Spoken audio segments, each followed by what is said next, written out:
اسی طریقے سے بریلوی آتے ہیں تو ہم اس کے ساتھ بنیادی عقیدے کے اوپر بات کریں گے. چشتی رسول اللہ پہ کہ لوگ قرآن بخاری مسلم سے متاثر ہو کر بزرگوں سے الگ نہیں ہوئے، بلکہ ہم نے لوگوں کو بزرگوں سے متنفر کر کے ان کی تطہیر کی ہے، تو وہ بخاری مسلم اور قرآن سے جڑے ہیں. نبی کریم صلی اللہ علیہ وآلہ وسلم کی ختم نبوت یعنی حضور کے آخری نبی ہونے کا عقیدہ اور حرمت رسول کا عقیدہ یہ مسلمانوں کا ضروریات دین کا عقیدہ ہے. جو شخص بھی حضور نبی کریم صلی اللہ علیہ وآلہ وسلم کی ختم نبوت کا انکار کرے، حضور کے آخری نبی ہونے کا انکار کرے، یا نبی پاک صلی اللہ علیہ وسلم کی شان اقدس میں توہین اور گستاخی کا ارتکاب کرے، اس کا اسلام کے ساتھ کوئی تعلق نہیں، وہ دائرہ اسلام سے نکل جاتا ہے، وہ مرتد ہو جاتا ہے، اور اس کے احکام وہی ہیں جو مرتدین کے احکامات ہیں. اس کے بارے میں کسی مسلمان کے دل میں کسی قسم کا نرم گوشہ نہیں پیدا ہو سکتا. اور یہی ہمارے اسلاف سے ہمیں یہ بات ملی ہے کہ کسی گستاخ رسول کے ساتھ ہمارا کوئی کسی قسم کا کمپرومائز نہیں ہے. اس کے ساتھ تعلق واسطہ رکھنا تو دور کی بات ہے، اسے اپنا مقتدا پیشوا سمجھنا تو بڑی دور کی بات ہے. ہم تو اس کے ساتھ سلام لینا گوارا نہیں کرتے، اس کی شکل و صورت دیکھنے سے نفرت کرتے ہیں، اس کا نام لینے سے نفرت کرتے ہیں. جو شخص ہمارے پیارے آقا مولا صلی اللہ علیہ وآلہ وسلم کی شان اقدس میں گستاخی یا توہین کا ارتکاب کرے. یہی بات ہمیں ہمارے اسلاف سے پہنچی. یہی وجہ ہے کہ امام اہل سنت الشاہ امام احمد رضا خاں محدث بریلی رحمۃ اللہ تعالی علیہ نے ان شاتمان رسول اور گستاخان رسول کے خلاف شرعی فتویٰ عائد کیا جنہوں نے نبی پاک صلی اللہ علیہ وآلہ وسلم کی ذات اقدس کی توہین اور گستاخی کا ارتکاب کیا. جو شاتم رسول کی سزا ہے اس کے اوپر شرعی فتویٰ ہے. امام اہل سنت امام احمد رضا بریلوی رحمۃ اللہ علیہ نے اپنے منصب کے تقاضوں کو پورا کرتے ہوئے ان گستاخان رسول کے بارے میں شرعی فتویٰ صادر کیا جس کو مرزا جیلمی کہتا ہے طوفانی فتوے. شرعی فتوے اس کو کہتا ہے طوفانی فتوے. اب اہل سنت اس مسئلے میں سب سے زیادہ حساس ہیں اور حرمت رسول کے اوپر کسی قسم کا کسی کے ساتھ کوئی کمپرومائز نہیں کرتے. کوئی بندہ چاہے کوئی بھی کسی مکتبے سے تعلق رکھتا ہو، کسی بھی کیٹیگری سے تعلق رکھتا ہو، گستاخ رسول کے ساتھ ہمارا کوئی کسی قسم کا کمپرومائز نہیں ہے. اور اس مسئلے میں سب سے زیادہ سخت اہل سنت و جماعت ہے، کیونکہ ہمیں یہ چیز اللہ کے فضل و کرم سے ہمارے اسلاف سے صحابہ اکرام سے لے کر آج تک ہمارے اسلاف سے ملی ہے. اب اس عقیدت کو کیش کرنے کے لیے مرزا جیلمی نے ایک حربہ اختیار کیا، اور یہ بات باقاعدہ مرزا جیلمی نے، جیلمی چھوکرے نے، یہ چھوکرے کا لفظ میں اس لیے استعمال کر رہا ہوں کہ مرزا جیلمی چھوکرے کے لفظ کو نیگیٹو ورڈ نہیں جانتا. مرزا کی ڈکشنری میں چھوکرے کا لفظ ہے، یہ نیگیٹو ورڈ نہیں ہے، کیونکہ اس نے نبی پاک صلی اللہ علیہ وآلہ وسلم کی ذات اقدس کے بارے میں کہا کہ نبی علیہ الصلوۃ والسلام کو مدینہ کے یہودی کہتے تھے کہ وہ کل کا چھوکرا، یہ کل کا چھوکرا. حالانکہ نہ مدینہ کے یہودیوں نے یہ بات کہی، نہ نقلاً ثابت ہے اور نہ یہ عقلاً بات درست ہے. اور پھر اس کے بعد اس بات کو ڈیفینڈ کیا کہ نہیں یہ تو نیگیٹو ورڈ نہیں ہے. تو اس لیے میں کہتا ہوں کہ جیلمی چھوکرا یہ ہتھیار کے طور پر، اور اس نے یہ ایک بہانہ بنایا ہے. اور وہ بہانہ کیا کہتا ہے؟ جی میں ان کے سامنے قرآن و حدیث پیش کرتا ہوں اور یہ قرآن و حدیث کو تو مانتے نہیں ہیں. تو میں نے قرآن و حدیث کو منوانے کے لیے کیا کیا ہے کہ ان کو ان کے بابوں سے متنفر کیا ہے. اور وہ کس طرح متنفر کیا، ان سے کس طرح بدظن کرنے کی کوشش کی. کہتا ہے کہ میں نے ان کے بابوں کی عبارات اور ان کی کتابوں کے اندر جو کفریہ چیزیں اور گستاخانہ لکھی ہیں وہ ہائی لائٹ کیے ہیں. تو میں نے پہلے ان کو بابوں سے متنفر کیا اور پھر اس کے بعد میں نے بخاری مسلم کے ساتھ لوگوں کو جوڑا ہے. بابوں سے متنفر کر کے بخاری مسلم کے ساتھ، کیونکہ بابوں کی کتابوں میں توہین رسالت اور گستاخی رسول لکھی ہوئی تھی. اب چونکہ اہل سنت و جماعت تو اس مسئلے میں، حرمت رسول کے مسئلے میں بہت سخت ہیں گستاخوں کے خلاف. اب اس عقیدت کو مرزا جیلمی نے کیش اس انداز سے کیا ہے کہ دیکھیں جی وہ تمہارے بابوں کی کتابوں میں تو توہین رسالت لکھی ہوئی ہے، اللہ کے نبی کی گستاخی لکھی ہوئی ہے. تو کہتا میں نے پہلے بابوں سے متنفر کیا اور اس کے بعد میں نے بخاری مسلم کے ساتھ جوڑ دیا. اب سوال یہ پیدا ہوتا ہے کہ بابوں سے متنفر کر کے جس بخاری مسلم کے ساتھ تم نے جوڑنے کا دعویٰ کیا ہے، اس بخاری مسلم کے بارے میں تو تمہارا دعویٰ نہیں ہے نا کہ اس میں توہین رسالت ہے، اس میں تو گستاخی نہیں ہے نا کوئی، بابوں کی کتابوں میں تو تمہارے بقول گستاخی، تو بخاری مسلم میں تو کوئی گستاخی نہیں ہے نا۔ جب ہم مرزا جیلمی کے بیانات دیکھتے ہیں تو مرزا جیلمی صحیح بخاری کے بارے میں یہ سٹیٹمنٹ اور یہ دعویٰ کر چکا ہے کہ صحیح بخاری کے اندر 6982 نمبر روایت میں نبی علیہ الصلوۃ والسلام کی گستاخی کی گئی ہے، حضور کی توہین ہے۔ وہ جو بار بار اپنے آپ کو پہاڑ سے گرانے کا ارادہ فرمانے والا واقعہ ہے، اس کو مرزا جیلمی کہتا ہے کہ اس میں نبی علیہ الصلوۃ والسلام نے خودکشی کرنے کا جو ارادہ کیا ہے، یہ نبی علیہ السلام کی گستاخی ہے، توہین ہے۔ صحیح بخاری میں جو آیا ہے کہ نبی صلی اللہ علیہ وآلہ وسلم نے کئی مرتبہ خودکشی کی کوشش کی، کیا ایسی بات پیغمبر اسلام کے شایان شان صحیح معلوم ہوتی ہے؟ کیا ایسی روایت بیان کرنا صراحتاً گستاخی نہیں ہے؟ بات یہ کہ واقعتاً یہ یعنی گستاخانہ چیز ہے، پیغمبر کے بارے میں یہ امیجن نہیں کیا جا سکتا کہ وہ خودکشی کی کوشش کریں گے۔ تو صحیح بخاری کے 6982 نمبر روایت میں 6982 میں تو رسول اللہ کی گستاخی ہے۔ بابوں سے تو تم نے متنفر کر دیا، جس بخاری کے ساتھ جوڑا ہے اس بخاری کے بارے میں تم یہ دعویٰ کر رہے ہو کہ اس میں توہین رسالت ہے، اس میں رسول اللہ کی گستاخی ہے۔ اب اس 6982 کا جواب یہ دیتا ہے کہ نہیں جی ہے تو توہین، لیکن اصل میں یہ ہے کہ یہ متصل سند کے ساتھ نہیں ہے واقعہ، اس میں امام زہری جو ہے نا وہ یہ بیان کر رہے ہیں کہ ہمیں یہ بات پہنچی ہے، یعنی یہ بات بلاغات زہری میں سے ہے، متصل سند کے ساتھ نہیں ہے، تو اس لیے یہ رسول اللہ کی گستاخی ہے، توہین ہے، گستاخانہ واقعہ ہے۔ لیکن اتنی بات کہہ کے مرزا جی جان نہیں چھوٹے گی، کیونکہ پھر سوال اٹھے گا کہ امام بخاری اس واقعے کو اپنی اس کتاب میں لے کے آ رہے ہیں جو الجامع صحیح ہے، جس کے بارے میں تم یہ دعویٰ کرتے ہو اصح الکتب بعد کتاب اللہ، قرآن کے بعد سب سے صحیح ترین کتاب صحیح بخاری، اس میں یہ واقعہ امام بخاری لے کے آ رہے ہیں۔ پھر سوال پیدا ہوگا کہ امام بخاری اس واقعے کو لے کے آ رہے ہیں، صحیح سمجھ کے لے کے آئے ہیں کہ غلط سمجھ کے لے کے آئے ہیں، توہین رسالت سمجھ کے لے کے آئے ہیں یا کہ اس کو صحیح سمجھ کے لے کے آئے ہیں؟ اگر تم کہو کہ امام بخاری بھی اس کو توہین سمجھتے تھے تو کہیں فٹ نوٹ پہ امام بخاری نے لکھا ہے کہ واقعہ تو میں نقل کر رہا ہوں لیکن یہ اللہ کے نبی کی توہین ہے، اللہ کے رسول کی گستاخی ہے، اور تمہیں چیلنج ہے قیامت تک کہ کوئی کتاب اسلاف امت کی شارحین کی کسی محدث نے یہ کہا ہو کہ یہ رسول اللہ کی توہین اور گستاخی ہے، پرانے سابقہ محدثین میں سے ابن حجر، امام بدر الدین عینی، امام احمد قسطلانی، ان کا حوالہ پیش کر دو، انہوں نے یہ کہا کہ رسول اللہ کی توہین ہے، اور اس بنیاد پر امام بخاری نے یہ واقعہ توہین والا اور گستاخی والا ذکر کیا ہے، اور مرزا جیلمی کہتا ہے کہ یہ رسول اللہ کی توہین ہے۔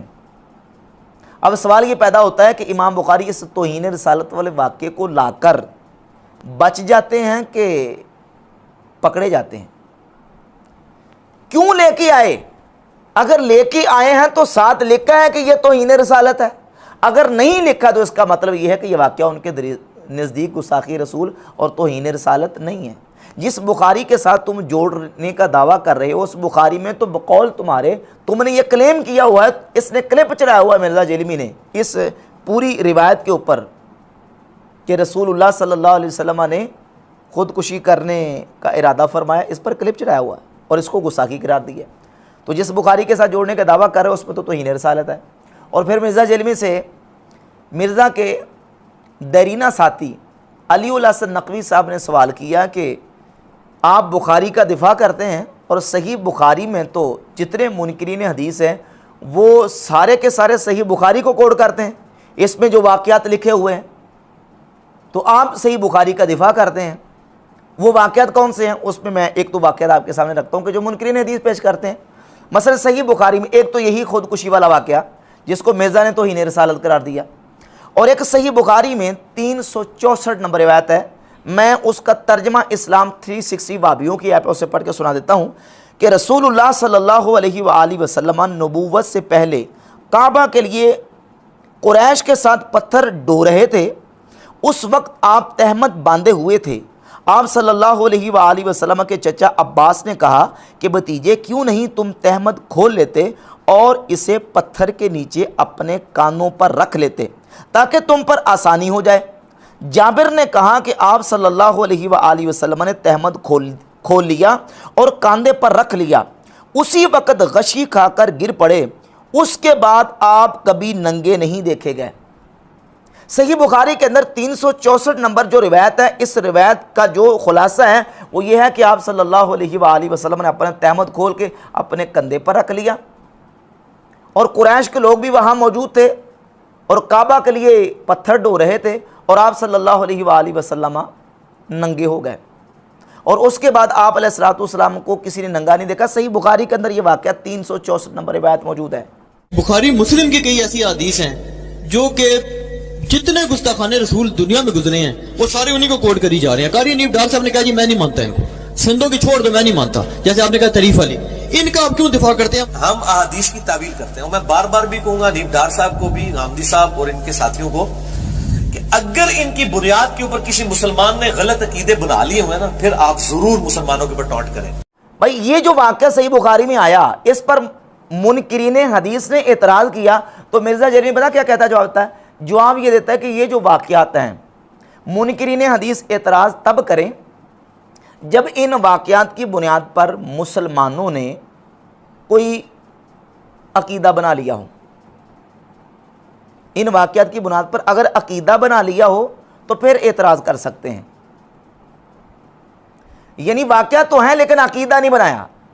تو میں پوچھتا ہوں مرزا جرمی سے کہ چشتی رسول اللہ والی جو عبارت یا واقعہ ہے، اس واقعے کی بنیاد پر کس سنی مسلمان نے یہ عقیدہ بنا لیا ہے کہ لا الہ الا اللہ چشتی رسول اللہ؟ کس نے عقیدہ بنایا ہے؟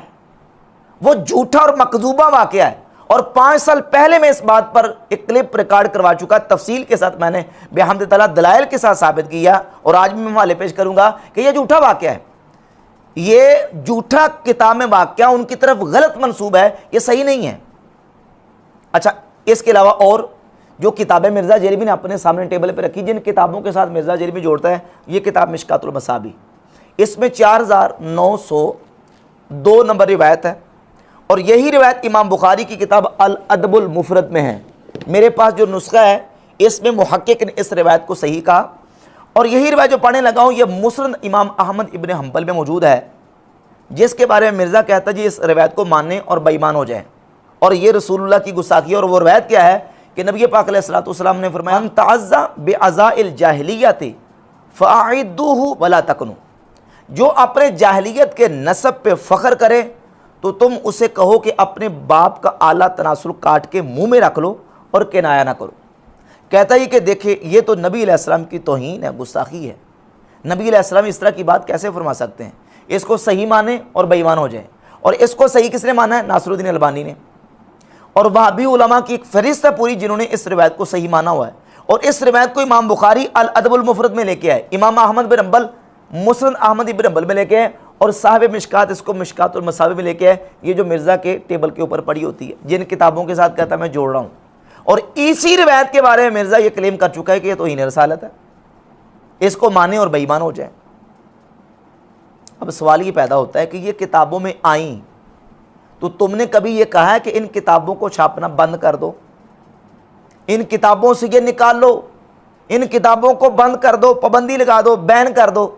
جو تم نے ٹیبل کے اوپر رکھی ہوئی ہے، کشف المحجوب ہو، حشت بہشت ہو، وہ ہم ٹیبل پہ رکھ کے بات نہیں کرتے، ان کا تو درجہ بہت بعد میں، سب سے پہلے قرآن ہے، حدیث ہے، فقہ ہے، اور اس کے بعد جا کے درجہ آتا ہے تصوف کی کتابوں کا، اور ان تصوف کی کتابوں کے بارے میں ہمارا نظریہ اور ہمارے اسلاف اور اکابرین کا نقطہ نظر کیا، وہ انشاءاللہ میں آپ کے سامنے والے پیش کروں گا۔ اسی طریقے سے بریلوی آتے ہیں تو ہم اس کے ساتھ بنیادی عقیدے کے اوپر بات کریں گے، چشتی رسول اللہ پہ، اور پھر اوپر سے اس نے جھوٹا یہ بہتان لگایا اور افترا باندھا کہ چشتی رسول اللہ یہ بریلویوں کا بنیادی عقیدہ ہے۔ لعنت اللہ علی الکاذبین، جھوٹوں پر خدا کی لعنت ہے۔ کون بریلوی مسلمان ہے؟ آپ کسی ریڑھی چھابڑی لگانے والے بالکل سمپل سادہ بندے سے جا کے پوچھ لیں، وہ اس واقعے کو کہے گا کہ جناب چشتی رسول اللہ کہنا درست ہے، یا چشتی رسول اللہ کلمہ پڑھنا صحیح ہے؟ میں کہتا ہوں جو بندہ یہ کہے کہ چشتی رسول اللہ کلمہ پڑھنا صحیح ہے، کافر ہے وہ بندہ، وہ دائرہ اسلام سے خارج ہے جو یہ کہے کہ چشتی رسول اللہ کلمہ پڑھنا درست ہے، کلمہ پڑھنا صحیح ہے۔ بلکہ ہمارے امام اہل سنت الشاہ امام احمد رضا خان محدث بریلی رحمۃ اللہ تعالی علیہ کا یہ فتاوی ہے، فتاوی رضویہ، جلد نمبر 15 صفحہ نمبر 719 پہ انہوں نے واضح لکھا ہے کہ جو شخص یہ کہے کہ میں اللہ کا رسول ہوں، انا رسول اللہ، او قال بالفارسیت من پیغمبرم، یا فارسی میں یہ کہے کہ میں پیغمبر ہوں، یرید بہی من پیغامی برم، اور مراد اس کی یہ ہو کہ میں پیغام لانے والا ہوں، پیغمبر کہنے سے مراد کچھ اور لیتا ہو تو تب بھی وہ کافر ہو جائے گا۔ اتنی بھی اجازت نہیں ہے کہ کوئی بندہ اپنے آپ کو رسول اللہ کہے یا اپنے آپ کو پیغمبر کہے۔ تو چشتی رسول اللہ کلمہ پڑھنے کے کیسے ہم کہہ سکتے ہیں یہ کلمہ درست ہے؟ ہم تو کہتے ہیں یہ کفریہ ہے۔ جو بندہ یہ کہے کہ چشتی رسول اللہ پڑھنا درست ہے وہ کافر دائرہ اسلام سے خارج ہے، اور یہ کہتا ہے بریلویوں کا بنیادی عقیدہ ہے۔ کس بنیاد پہ؟ وہ حشر بہشت کے اندر ایک جھوٹا واقعہ ہے، اس بنیاد پہ۔ سب سے پہلے یہ بات سمجھیں کہ حشر بہشت کے اندر جو 8 رسالے جمع ہیں ان میں ایک رسالہ ہے فوائد السالکین۔ اس فوائد السالکین رسالہ میں یہ جھوٹا واقعہ موجود ہے، جس کے بارے میں انشاءاللہ میں تصریحات پیش کرتا ہوں کہ ہمارے آئمہ نے، ہمارے اسلاف نے اس بات کی صراحت کی ہے کہ چشتی مشائخ کی طرف جو کتابیں منسوب ہیں ان میں بہت ساری ایسے رسائل اور کتابیں ہیں جو جھوٹے ان کی طرف منسوب ہیں۔ ان میں سے ایک حوالہ سنیں، فتاوی رضویہ شریف، جلد نمبر 15 ہی سے صفحہ نمبر 555 اور 556۔ امام احمد رضا بریلوی رحمۃ اللہ فرماتے ہیں، اولاً کوئی کتاب یا رسالہ کسی بزرگ کے نام سے منسوب ہونا اس سے ثبوت قطعی کو مستلزم نہیں۔ بہت رسالے خصوصاً اکابر چشت کے نام منسوب ہیں جس کا اصلاً ثبوت نہیں۔ بہت سے رسالے کن کی طرف؟ اکابر چشت یعنی چشتی بزرگوں کی طرف منسوب ہیں جن کا کوئی ثبوت ہی نہیں ہے۔ اور جہاں تک بات ہے اسی کتاب فوائد السالکین کی، تو یہ فتاوی رضویہ کی جلد نمبر 22 ہے اور صفحہ نمبر 491۔ امام احمد رضا بریلوی رحمۃ اللہ فرماتے ہیں، دلیل العارفین، فوائد السالکین، تحفۃ العاشقین کا نام لیا اور عبارت نقل نہ کی۔ جہاں بحوالہ صفحہ عبارت نقل کی وہاں تو وہ سری کذب جری کی راہ لی، یہاں کیا اعتبار ہے؟ اور اگر ان میں وہ مضمون ہو اور بکر نے خیانت بھی نہ کی ہو تو اولاً اسی کا ثبوت درکار کہ یہ کتابیں حضرات منسوب الیہم، یعنی جن کی طرف یہ کتابیں فوائد السالکین، دلیل العارفین وغیرہ منسوب کی گئی ہیں، حضرات منسوب الیہم رضی اللہ تعالی عنہم کی ہیں، بہت کتابیں محض جھوٹ نسبت کر کے چھاپ دی ہیں۔ پہلے تو یہ ہمیں ثبوت درکار ہے کہ یہ کتابیں ان کی ہیں کہ نہیں، کیونکہ بہت ساری جھوٹی کتابیں اکابرین چشت کی طرف لوگوں نے منسوب کر کے چھاپ دی ہیں۔ پہلے ثبوت پیش کرو، کیونکہ کیا حدیث کی کتابوں میں رسول اللہ صلی اللہ علیہ وآلہ وسلم کی طرف جھوٹی حدیثیں اور جھوٹی روایتیں منسوب نہیں ہیں؟ وہاں تو پورا راویوں کا سلسلہ سند موجود ہے، لیکن اس کے باوجود ہم جب دیکھتے ہیں کہ راوی کذاب اور جھوٹا ہے اور دیکھتے ہیں تو اس بنیاد پر کہتے ہیں کہ یہ روایت جعلی ہے، موضوع ہے، یہ اللہ کے نبی نے نہیں فرمائی، ان کی طرف جھوٹ منسوب کیا جا رہا ہے۔ تصوف کی کتابوں میں تو سند بھی کوئی نہیں، اور جن کتابوں سے یہ واقعہ پیش کر رہے ہو ان کتابوں کی تو اپنی اتھینٹسٹی کوئی نہیں۔ ان کتابوں کے بارے میں ہمارے اسلاف نے کیا لکھا ہے؟ تقریباً 400 سال پرانے بزرگ ہمارے شیخ عبدالحق محدث دہلی رحمہ اللہ اپنی کتاب اخبار الاخیار کے صفحہ 82 پہ لکھتے ہیں، توجہ سے سنیے، شیخ الاسلام فرید الدین و شیخ الاسلام قطب الدین و از خواجگان چشت ہیچ شخص سے تصنیف نہ کرداست۔ شیخ فرید الدین اور قطب الدین بختیار کاکی اور چشتیوں کے مشائخ میں سے کسی شخص نے بھی تصنیف نہ کرداست، کوئی کتاب نہیں لکھی۔ شیخ عبدالحق محدث دہلی رحمۃ اللہ فرماتے ہیں شیخ فرید الدین گنج شکر نے اور قطب الدین بختیار کاکی نے کتابیں کوئی نہیں لکھی، مشائخ چشت نے کتابیں کوئی نہیں لکھی، اور یہ جو کتابیں ان کی طرف منسوب ہیں ان کی سند درکار ہے کہ یہ ان کی کتابیں ہیں بھی کہ نہیں۔ اور پھر جھوٹے واقعات، اور اس میں ایسے ایسے قصے لکھے ہیں کہ جن کا حقیقت کے ساتھ کوئی تعلق نہیں۔ امام اہل سنت رحمۃ اللہ علیہ نے بالکل واضح انداز میں اس بات کی صراحت کر دی ہے کہ یہ کتابیں ان کی طرف جھوٹی منسوب ہیں، اور پھر جلد 22 کے صفحہ 515 پہ لکھتے ہیں کہ اکابر اولیاء اعظام رضی اللہ تعالی عنہم کے ارشادات کثیرہ سے ثابت کیا ہے کہ شریعت مطہرہ سب پر حجت ہے اور شریعت مطہرہ پر کوئی چیز حجت نہیں۔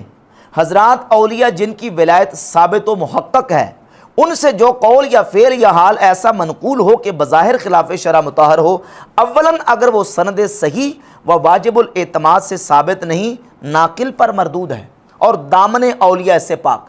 ہم اس کو ناقل پر رد کر دیں گے کہ نقل کرنے والے سے غلطی ہوئی ہے، نقل کرنے والے سے خطا ہوئی ہے، اولیاء کا دامن اس سے پاک ہے۔ اور ہوئی ہے غلطیاں، ناقلین نے پتہ نہیں کیا کیا کچھ اللہ کے نبی صلی اللہ علیہ وسلم کی طرف منسوب کر دیا، صحابہ کرام کی طرف منسوب کیا۔ ناقلین سے غلطیاں ہوتی ہیں، اس کی میں آپ کے سامنے 2 مثالیں رکھتا ہوں، ناقلین سے کیا کیا غلطیاں ہوتی ہیں۔ یہ کتاب ہے تاریخ طبری، اور یہ ہے کتاب حافظ ابن کثیر کی البدایہ والنہایہ، البدایہ والنہایہ اور تاریخ طبری، دونوں کتابوں میں یہ واقعہ موجود ہے کہ سیدنا عمرو ابن عاص رضی اللہ تعالیٰ صحابی رسول مصر کے لوگ آئے حضرت امیر معاویہ رضی اللہ تعالیٰ عنہ سے ملنے کے لیے، تو عمرو ابن عاص رضی اللہ تعالیٰ عنہ نے ان سے کہا کہ تم نے امیر معاویہ کے پاس جانا ہے تو جا کے ان کو خلیفہ نہیں کہنا، امیر نہیں کہنا، جب سلام لینا ہے۔ تو وہ اہل مصر جب آئے تو آ کے کیا کہا انہوں نے، یہ دونوں کتابوں میں واقعہ موجود ہے، تاریخ طبری، البدایہ والنہایہ، آ کے کہنے لگے السلام علیکہ یا رسول اللہ۔ یہ مصر کے لوگ آئے، اس گروہ نے حضرت امیر معاویہ کو رسول اللہ کہا، یہ دونوں کتابوں میں واقعہ موجود ہے۔ اب سوال یہ پیدا ہوتا ہے واقعہ صحیح ہے جھوٹا ہے، یہ کسی جھوٹا واقعہ کسی نے منسوب کر دیا ان کی طرف، جبکہ تاریخ کی جو بہت بڑی کتاب ہے تاریخ طبری اور البدایہ والنہایہ میں حافظ ابن کثیر نے واقعہ نقل کیا، اس کا رد بھی نہیں کیا۔ تو ناقلین نے، روایت کرنے والوں نے کتنے کتنے جھوٹے واقعات صحابہ اکرام کی طرف، نبی پاک صلی اللہ علیہ وسلم کی ذات اقدس کی طرف منسوب کی، اسی طرح اولیاء اللہ اور امت کے علماء کی طرف جھوٹے واقعات منسوب ہوئے۔ اور ناقل کی غلطی کی ایک مثال میں مرزا جیلمی سے پیش کرتا ہوں، وہ اس طرح کہ مرزا جیلمی نے ریسرچ پیپر لکھا ہے، ریسرچ پیپر نمبر 2 اندھا دھند پیروی کا انجام، اور اس میں علماء کا نظریہ نمبر 13 لکھا ہے، اور اس علماء کے نظریہ نمبر 13 میں مرزا جیلمی نے اس کتاب ہشت بہشت جو کہ شبیر برادرز سے چھپی ہے، اس میں فوائد السالکین ہے اور صفحہ نمبر اس کا 19 ہے، یہاں بھی صفحہ نمبر 19، اور اسی کتاب سے نقل کیا حوالہ۔ جب ہم صفحہ نمبر 19 نکالتے وہی چشتی رسول اللہ والا واقعہ، تو اس میں یہ بات موجود ہے کہ ایک شخص خواجہ معین الدین اجمیری رحمۃ اللہ کے پاس آیا اور اس نے کہا میں آپ کا مرید ہونا چاہتا ہوں، تو خواجہ صاحب نے کہا کہ پڑھو چشتی رسول اللہ۔ خواجہ صاحب نے آنے والے کو کہا کہ چشتی رسول اللہ کو، یہ واقعہ ہشت بہشت کے صفحہ 19 پر خواجہ صاحب کی طرف منسوب ہے، جبکہ مرزا جیلمی نے یہ واقعہ اپنے ریسرچ پیپر نمبر 2 علماء کا نظریہ نمبر 13 کے تحت ذکر کیا، تو کہا کہ خواجہ قطب الدین بختیار کاکی کے پاس بندہ آیا اور قطب الدین بختیار کاکی نے اس کو یہ کہا کہ پڑھو چشتی رسول اللہ۔ اسی کتاب سے مرزا نے نقل کیا ہے، لیکن نقل کرنے میں مرزا سے خطا ہوئی ہے، مرزا سے غلطی ہوئی کہ جو واقعہ منسوب ہے خواجہ معین الدین کی طرف، مرزا نے نقل کیا ہے خواجہ بختیار کاکی کی طرف منسوب کر کے، وہی کتاب، وہی ایڈیشن، وہی صفحہ۔ تو مطلب کیا نکلا، نتیجہ کیا نکلا کہ غلطی ہوئی۔ جب مرزا جیلمی اصل کتاب سے اپنے ریسرچ پیپر میں نقل کرے خطا ہو سکتی ہے، تو باقی جو ناقلین ہیں 800 سال پرانے بزرگ کی طرف ایک واقعہ منسوب کر رہے ہیں، انہوں نے کیا کیا کچھ کیا ہوگا، کیا کیا انہوں نے گول کھلائے ہوں گے۔ تو یہ جھوٹا واقعہ تصریحات ائمہ سے اور اہل سنت و جماعت کے بزرگوں سے میں نے بحمد تعالیٰ امام اہل سنت امام احمد بریلوی رحمۃ اللہ، شیخ عبدالحق محدث دہلی رحمۃ اللہ سے ثابت کر دیا کہ یہ مشائخ چشت کی طرف یہ اس طرح کی باتیں اور واقعات جھوٹے منسوب ہیں۔ اب یہ کہتا جی کہ فتویٰ کیوں نہیں لگاتے، پھر ان پر فتویٰ لگائیں۔ اگر آپ یہ کہتے چشتی رسول اللہ کہنا یہ کفر ہے تو ان پہ فتویٰ لگائیں۔ یہی سوال مرزا جیلمی سے ہوا کہ مرزا صاحب آپ پھر فتویٰ کیوں نہیں لگاتے، تو مرزا پتہ کیا کہتا، مرزا کہتا جی اس میں احتمال ہے اتنے پرانے بزرگ ہیں تو ہو سکتا ہے کہ ان کی طرف لوگوں نے جھوٹی باتیں منسوب کر دی ہوں۔ عبارت پہ فتویٰ لگاتے ہیں، اور پھر اس میں یہ بھی چانس ہوتا ہے جو بہت پرانا بزرگ ہو سکتا ہے اس کی طرف کوئی بات منسوخ کر دی گئی ہو. ہم نے اس لیے پکڑی ہوئی ہے کہ ان کے جو پیچھے چل رہے ہیں نا لوگ، وہ تو کہتے ہیں یہ انہی کی باتیں آن کرتے ہیں، تو پھر ہم کو کہتے ہیں پھر ٹھیک ہے، پھر تمہاری پبلک کو ہم بتائیں گے اور بزرگوں سے جان چھڑائیں گے. ہمیں تو ایک بہانہ چاہیے تھا نا، ہمیں تو مل گیا الحمدللہ. تم کہتے ہو احتمال، ہم کہتے ہیں کہ یقین ہے کہ یہ ان کی طرف جھوٹی منسوب ہے. اگر تم اس بنیاد پہ خواجہ معین الدین اجمیری رحمت اللہ پہ فتویٰ نہیں لگاتے، ان کو کافر قرار نہیں دیتے کہ ہو سکتا ہے ان کی طرف جھوٹی منسوب کر دی ہو، تو یہی تو ہم کہہ رہے ہیں ہو نہیں سکتا ہے. میں ثبوت پیش کر رہا ہوں کہ ان کی طرف جھوٹی باتیں منسوب کی ہیں، اور یہ واقعہ ان کی طرف جھوٹا منسوب ہے. اور یہ جہاں جہاں واقعہ موجود ہے یہ واقعہ اتنا اضطراب کا شکار ہے، کہیں میں کچھ، کسی میں کچھ، کسی میں کچھ ہے. خود مرزا جیلمی نقل کر رہا ہے تو مختار کاکی کے نام لے رہا ہے، اور اس حاشت میں اس میں یہ واقعہ موجود ہے خواجہ معین الدین چشتی اجمیری کی طرف منسوب ہے. تو یہ بالکل جھوٹا اور مکذوبہ واقعہ ہے جس بنیاد کے اوپر مرزا جیلمی نے صرف بہانہ بنایا ہے سنی مسلمانوں کو، سنی نوجوانوں کو گمراہ کرنے کے لیے، اور کہتا ہے میں بابوں سے متنفر کر کے کتابوں کے ساتھ جوڑ رہا ہوں. اور جن کتابوں کے ساتھ جوڑنے کا دعوے دار ہے صحیح بخاری، اس کے بارے میں یہ کلیم کر چکا ہے کہ اس میں نبی کریم علیہ الصلوۃ والسلام کی توہین کی گئی ہے.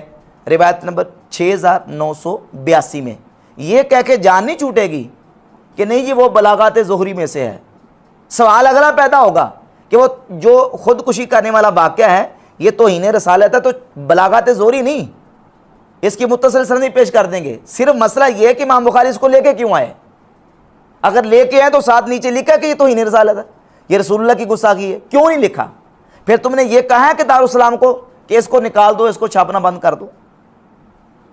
سارا زور اور سارا غصہ صوفیہ اور تصوف کی کتابوں کے اوپر کیوں ہے؟ پھر اسی طرح مرزا جیلمی نے سیدنا داتا گنج بخش علی اجمیری رحمۃ اللہ کی کتاب کشف المحجوب کے اوپر وہی گسے پھٹے پرانے اعتراض شروع کر دیے، اور اس کا میں 12 مرتبہ پہلے جواب دے چکا ہوں. کئی جوابات میں نے بحمد تعالیٰ دلائل کے ساتھ منہ توڑ جوابات دیے ہیں، اور ایسے منہ توڑ جوابات دیے ہیں کہ مرزا بکلا گیا ہے. اوپر سے چرس زبانی اور بازاری لینگویج استعمال کرنے پہ اترا ہے. سیدنا داتا گنج بخش علی اجمیری رحمۃ اللہ کی کتاب کشف المحجوب کے اوپر مرزا نے بھی یہی اعتراض کیا ہے کہ اس میں بھی توہین رسالت ہے، اور کہتا ہے اس میں نبی علیہ السلام کا سکینڈل بیان کیا گیا ہے، نعوذ باللہ تعالیٰ. اور وہ کیا ہے کہ نبی پاک صلی اللہ علیہ وآلہ وسلم کی ذات اقدس کے والے سے داتا صاحب نے ایک جملہ لکھا ہے، پورا واقعہ نہیں لکھا، پورا واقعہ نہیں، صرف ہلکا سا اشارہ کیا ہے کہ نبی صلی اللہ علیہ وآلہ وسلم کی نظر حضرت زینب پر پڑ گئی اور ظن زید پر حرام ہو گئی. واقعہ نہیں لکھا ہے. یہ واقعہ کہاں لکھا ہے؟ یہ واقعہ المعجم الکبیر طبرانی میں لکھا ہے، پورا مکمل واقعہ ڈیٹیل. یہ واقعہ حدیث کی کتاب المستدرک الصحیحین میں لکھا ہے، جس کتاب سے مرزا جیلمی وہ حدیث بیان کرتا ہے کہ نبی علیہ الصلوۃ والسلام نے حجۃ الوداع کے موقع پر فرمایا کہ میں تمہیں 2 چیزیں چھوڑ کے جا رہا ہوں، کتاب اللہ اور اپنی سنت. یہ وہ کتاب ہے المستدرک الصحیحین، اس میں واقعہ لکھا ہے. یہ المعجم الکبیر طبرانی اس میں لکھا ہے. یہ الطبقات الکبریٰ امام ابن سعد المتوفیٰ 230 ہجری، امام بخاری مسلم سے پہلے کے، یہ اس کتاب میں لکھا ہوا ہے. اور یہ ہے امام طبری کی کتاب تفسیر ابن جریر طبری، سورۃ الاحزاب کی آیت نمبر 37 کے تحت واقعہ لکھا ہے. داتا صاحب نے واقعہ نہیں لکھا، داتا صاحب نے تو صرف اشارہ کیا ہے، اور اس اشارے پر تم آپے سے باہر ہوئے پھرتے ہو اور گستاخی رسول اور توہین رسالت کا فتویٰ لگا رہے ہو. کہتا ہے یہ ان آئمہ نے واقعہ لکھا ضرور ہے لیکن نتیجہ نہیں نکالا، استدلال نہیں کیا. بالکل جھوٹ ہے مرزے کا. یہ امام ابن جریر طبری ہیں جن کے بارے میں مرزا جیلمی کا بابا زبیر علی زئی لکھتا ہے کہ اہل سنت کے بہت بڑے امام، یہ وہ اہل سنت کے بہت بڑے امام ہیں. امام ابو جعفر محمد بن جریر طبری رحمۃ اللہ سورۃ الاحزاب کی آیت نمبر 37 کے تحت واقعہ بھی لکھا ہے اور استدلال بھی کیا ہے، استدلال کر رہے ہیں. اور داتا صاحب نے صرف اتنی بات لکھی کہ نبی علیہ الصلوۃ والسلام کی نظر حضرت زینب رضی اللہ تعالیٰ عنہ پر پڑی اور ظن زید پر حرام ہو گئی. اب اس کی بنیاد پہ کہتا ہے یہ دیکھیں نبی علیہ السلام کا علی بن عثمان حجویری نے سکینڈل بیان کیا ہے، اور پھر پیچھے پورا واقعہ بیان کرتا اپنی طرف سے، اور پورا واقعہ اپنی طرف سے بیان کر کے وہ سارے کا سارا ڈال دیتا ہے کشف المحجوب کے اوپر. اسی طرح سیدنا داؤد علیہ السلام کا واقعہ جو تورات میں ذکر ہوا، اور وہ پورا واقعہ تورات سے بیان کرتا ہے، اور بیان کر کے کہتا ہے یہ علی ویری نے کشف المحجوب یہ سارا واقعہ لکھا ہے. تورات جو کہ ٹیمپرڈ فارم میں ہے اس کا ریفرنس کوٹ کرتے ہیں کہ داؤد علیہ السلام کی بھی نگاہ ایک دفعہ اپنی ایک صحابی کی بیوی پہ پڑی جس صحابی کا نام اوریا تھا. یہ اوریا مقبول جان والا اوریا. اور وہ تو بڑا بیہودہ واقعہ ہے کہ وہ چھت پہ نہا رہی تھی, حضرت داؤد نے دیکھ لیا, ان کو پسند آ گئی, نعوذ باللہ. پھر انہوں نے اس کو جنگ میں آگے بھیجا تاکہ وہ قتل ہو جائے اور میں اس کی عورت سے شادی کر لوں. یہ پورا واقعہ انہوں نے کوٹ کیا اور کہا اسی وجہ سے تو حضرت داؤد معافیاں مانگتے تھے, قرآن میں آیا. جھوٹ بولتا ہے, کوئی نہیں لکھا داتا صاحب نے. پیچھے واقعہ بیان کرتا کہ سیدنا داؤد علیہ السلام کا امتی تھا اوریا. تو داؤد علیہ السلام کی نظر اوریا کی بیوی پر پڑی, وہ چھت پہ چڑھی ہوئی تھی, نہا رہی تھی. داؤد علیہ السلام نے دیکھا اور ان پہ معذلہ فریفتہ ہو گئے اور اس کے شوہر اوریا کو جنگ پہ بھیج دیا, جنگ پہ بھیج کے مروا دیا اور بعد میں ان کی بیوی کے ساتھ نکاح کر لیا. یہ پورا واقعہ تورات سے بیان کرتا ہے اور پھر کشف المحجوب کے اوپر ہی ڈال دیتا ہے کہ کشف المحجوب نہیں لکھا. حالانکہ جھوٹ بولتا ہے, کشف المحجوب یہ لکھا ہی نہیں ہے, یہ واقعہ تو لکھا ہی نہیں ہے اس میں. نہ یہ سیدنا زید بن حارثہ کی بیوی سیدہ زینب رضی اللہ تعالیٰ کے حوالے سے پورا ڈیٹیل واقعہ لکھا ہے. یہ بار بار ضیاء القرآن کا حوالہ جسٹس کرم شاہ ازری کی کتاب کا حوالہ پیش کرتا ہے. اس میں جسٹس کرم شاہ ازری نے جو بات کی ہے وہ یہ ہے کہ مستشرقین یہ اعتراض کرتے ہیں کہ نبی صلی اللہ علیہ وسلم کی نظر حضرت زینب پہ پڑ گئی اور آپ علیہ الصلوۃ والسلام نعوذ باللہ حضرت زینب پہ فریفتہ ہو گئے. یہ لکھا ہے ضیاء القرآن میں اور اس کا رد کیا, مستشرقین کا جواب دیا ہے. اور یہ سارا وہاں سے لے کے تو ڈال دیتا ہے مدعا سارے کا سارا کشف المحجوب کے اوپر. اچھا, جب میں نے اس کا جواب دیا اور صحیح مسلم کی 3407 نمبر اور 3408 نمبر روایت بیان کر کے میں نے کہا کہ مرزا جیلمی صاحب اگر کشف المحجوب میں جس واقعے کی طرف اشارہ کیا گیا صرف اس جملے کے لکھ دینے سے کشف المحجوب میں گستاخی اور توہین آ گئی تو صحیح مسلم کی اس روایت کے بارے میں کیا کہو گے؟ تو اب اس کا جواب یہ دے رہا, نہیں جی ان دونوں کتابوں کا آپس میں کیا کمپیریزن, صحیح مسلم میں یہ بکواس کہتا کہاں لکھی ہوئی ہے, اور پھر یہ کہتا ہے جی کہ میتھمیٹیکلی طور پہ جب تک وہ پوری ایگزامپل جو ہے نا ایگزیکٹ نہیں ہوگی نا, ایک بھی چیز کا اگر فرق ہوگا نا تو وہ ایگزامپل ایگزیکٹ نہیں ہو سکتی, ایک بھی چیز کا فرق ہوگا. کہتا وہ تھوڑی سی بات بیان کر کے تو وہ بیان کر دیتے ہیں جی, وہ سارا واقعہ بیان کر دیتے ہیں کہ چھوٹی سی بات ایسی کاٹتے ہیں اور اس کو ایسا رنگ دیتے ہیں کہ یہ بھی ویسے ہی ہے جیسا کہ وہ ہے. جب تک میتھمیٹیکلی دونوں سٹیٹمنٹس برابر نہیں ہوں گی, ایک چھوٹا سا بھی اگر فرق آ جائے ایگزیکٹ ایگزامپل نہیں بنتی وہ. اور یہی کام تم کشف المحجوب کے بارے میں کر رہے ہو. یہ سارا تم جو ہے نا وہ کاروائی کشف المحجوب کے خلاف کرتے ہو. صحیح مسلم میں جو بات ہے وہ میں نے صحیح مسلم کے صرف ریفرنس سے بیان نہیں کی.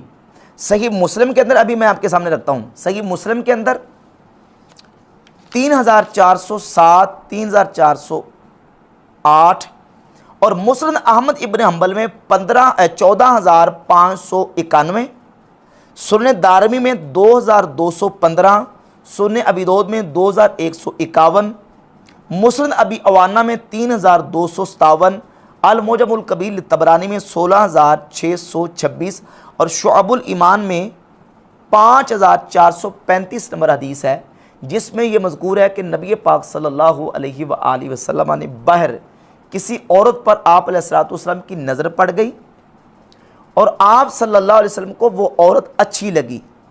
یہ مسند احمد ابن حنبل ہے اور مسند احمد ابن حنبل میں 14591 نمبر حدیث میں الفاظ موجود ہیں فَأَعْجَبَتْهُ, آپ علیہ السلام کی نظر پڑی اور آپ کو وہ عورت اچھی لگی اور پھر آپ صلی اللہ علیہ وآلہ وسلم نے گھر آ کے اپنی زوجہ کے ساتھ صحبت فرمائی, ازدواجی تعلق قائم فرمایا اور پھر اپنے اصحاب کے پاس باہر تشریف لے آئے.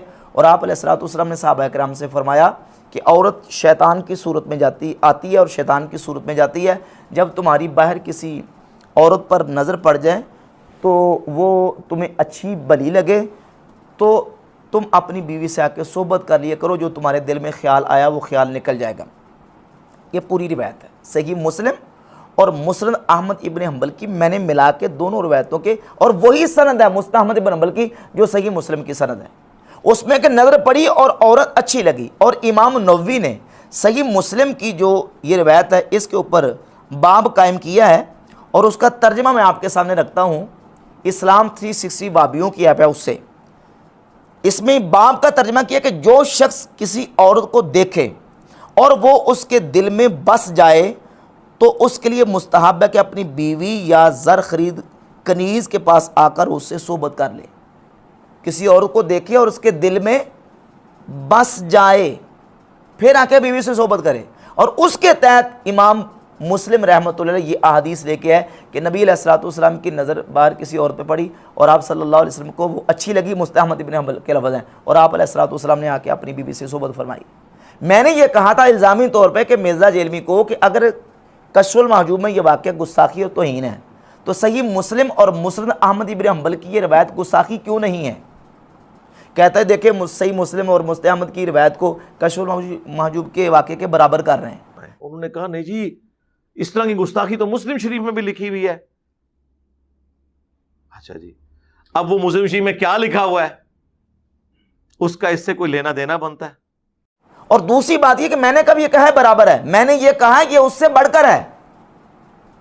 صحیح مسلم اور مسند احمد ابن حنبل کا واقعہ اس سے بڑھ کر ہے۔ وہ کیسے؟ وہ اس طرح بڑھ کر ہے، وہ واقعہ جو ہے وہ پردہ فرض ہونے سے پہلے کا ہے، اور یہ جو صحیح مسلم اور مسند احمد ابن حنبل کا میں نے حوالہ دیا ہے یہ پردہ فرض ہونے کے بعد کا ہے۔ اور پردہ فرض ہونے سے پہلے صدر ہجرت میں، بلکہ ہجرت کے بالکل آغاز میں حالات کیا تھے؟ صحیح بخاری کی ایک حدیث میں آپ کے سامنے رکھتا ہوں، 2048 اور 3780 نمبر۔ سیدنا سعد بن ربیع رضی اللہ تعالیٰ عنہ اور حضرت عبد الرحمن ابن عوف رضی اللہ تعالیٰ عنہ، ان دونوں صحابہ کی آپس میں مواخات تھی۔ سعد بن ربیع کے پاس اس وقت 2 بیویاں ان کے نکاح میں تھیں، تو سعد بن ربیع نے حضرت عبد الرحمن بن عوف سے کہا کہ اے عبد الرحمن، میرے نکاح میں 2 بیویاں ہیں، ان 2 بیویوں میں سے تم دیکھ لو، جو تمہیں اچھی لگے گی، پسند آئے گی، میں اس بیوی کو طلاق دے دوں گا اور عدت گزارنے کے بعد وہ تمہارے ساتھ نکاح کر لے گی۔ کب دیکھ لو؟ جبکہ وہ دونوں عورتیں سعد بن ربیع کے نکاح میں تھیں۔ یہ صحیح بخاری کی 2048 اور 3780 نمبر روایت ہے۔ سمجھ آ رہی بات؟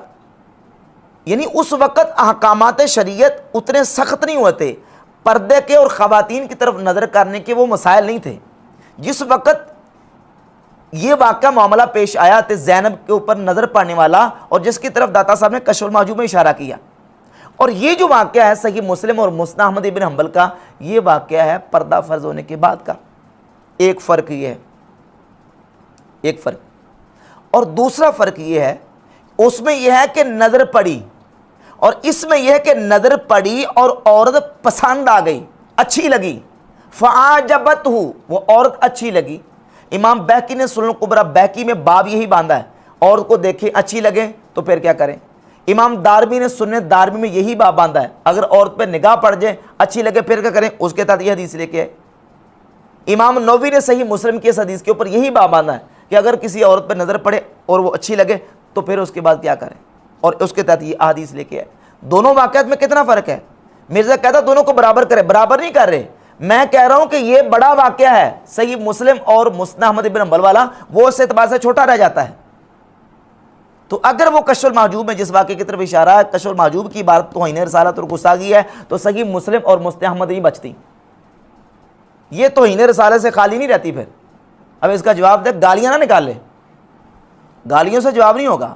اور پھر کہتا ہے جی کہ وہ جواب مجھے دیں مفتی منیب الرحمان صاحب، مجھے جواب دیں مولانا الیاس قادری صاحب، وہ چھوکروں کو منہ نہیں لگائیں گے مرزا صاحب، تمہارا جواب اللہ کے فضل و کرم سے ہم نے دینا ہے، اور تمہیں جواب میرا پہنچ رہا ہے، اس لیے تمہاری درد اور تکلیف اور پریشانی بڑھ رہی ہے۔ یہ جو میں نے تمہارے سامنے روایتیں بیان کی ہیں ذرا ان کا جواب دو۔ صحیح بخاری کے والے سے میں نے تمہارے سامنے رکھی ہیں، یہ کہہ کے جان چھڑا لینا کہ یہ توہین ہے، گستاخی ہے، تو پھر امام بخاری کو کیسے بچاؤ گے؟ امام بخاری کو بچاؤ ذرا، بابوں سے متنفر کر کے بخاری مسلم کے ساتھ جوڑنے کے دعوے دار ہو، جس بخاری کے ساتھ دعوے دار ہو جوڑنے کے، اس میں تو تمہارے بقول توہین رسالت لکھی ہوئی ہے، رسول اللہ کی گستاخی اور توہین کی گئی ہے، تو یہ کتابیں پھر گستاخی سے نہیں بچ سکتی۔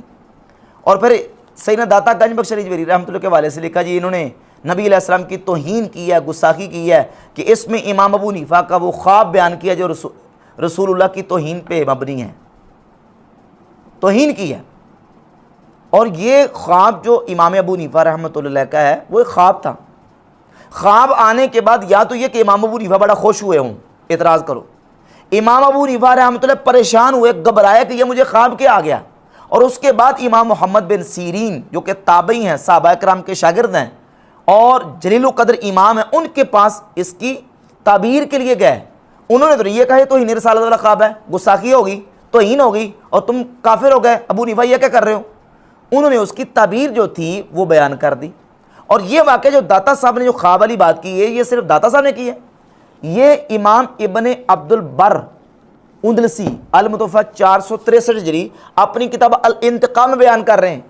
یہی جو خواب امام ابو حنیفہ رحمۃ اللہ کے والے سے حافظ ذہبی نے اپنی کتاب سیر اعلام النبلاء کی جلد نمبر 6 میں بیان کیا ہے. ائمہ محدثین اس خواب کو بیان کر رہے ہیں. کسی نے یہ کہا کہ یہ توہین رسالت اور گستاخی ہے, اور مرزا جلمی صرف اور صرف سادہ لوگوں کو اسلاف امت سے, اکابرین سے اور بالخصوص اہل سنت و جماعت کے ائمہ اور اکابرین سے بدظن کرنے کے لیے, ان کی نفرت دلانے کے لیے اس طرح کے اوچھے ہتھ کنڈے استعمال کر کے ان کے اوپر بہتان اور ان کے اوپر افطرا باندھ رہا ہے.